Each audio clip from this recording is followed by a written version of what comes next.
বানৰ কবলত গৰুকুটি কৃষি প্ৰকল্প খাদ্যৰ সংকটত গিৰ গায় মাকৈ মৰাপাট পানীৰ তলত বানৰ কবলত পৰিছে চিপাচাৰ গৰুকুটি বহুমুখী কৃষি প্ৰকল্প সাগৰ সদৃশ অৱস্থা চিপাচাৰ গৰুকুটিৰ চৰকাৰী কৃষি প্ৰকল্পত প্ৰকল্পস্থলীত এতিয়া ঠাউনি নোপোৱা অৱস্থা ৰিং বান্ধে ভেটা দি ৰাখিব নোৱাৰিলে পানী ব্ৰহ্মপুত্ৰৰ পানী উফন্দি উঠাৰ লগে লগে জলমগ্ন হৈ পৰে বহুমুখী কৃষি পামখন ফলত এতিয়া কৃষি পামখন পৰিণত হৈছে সাগৰলৈ আনহাতে পথ যোগাযোগ বিচ্ছিন্ন হৈছে পামখনৰ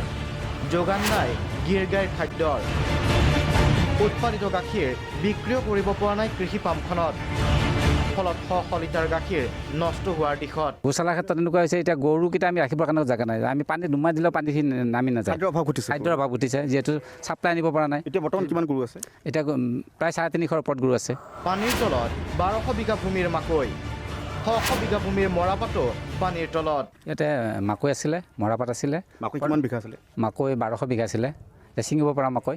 আৰু এতিয়া মৰাপাট আছে 500 বিঘা আৰু কিছু মাকৈ চিঙা হৈছে 1200 বিঘাৰ বাহিৰত আছে সেইখিনি অধিক হৈ থকা আছে সেইখিনি চিঙা হৈছে প্ৰায় 150-200 কুইণ্টেলৰ ওপৰত মাকৈ জমা হৈছে আমি বিক্ৰী কৰিব পৰা নাই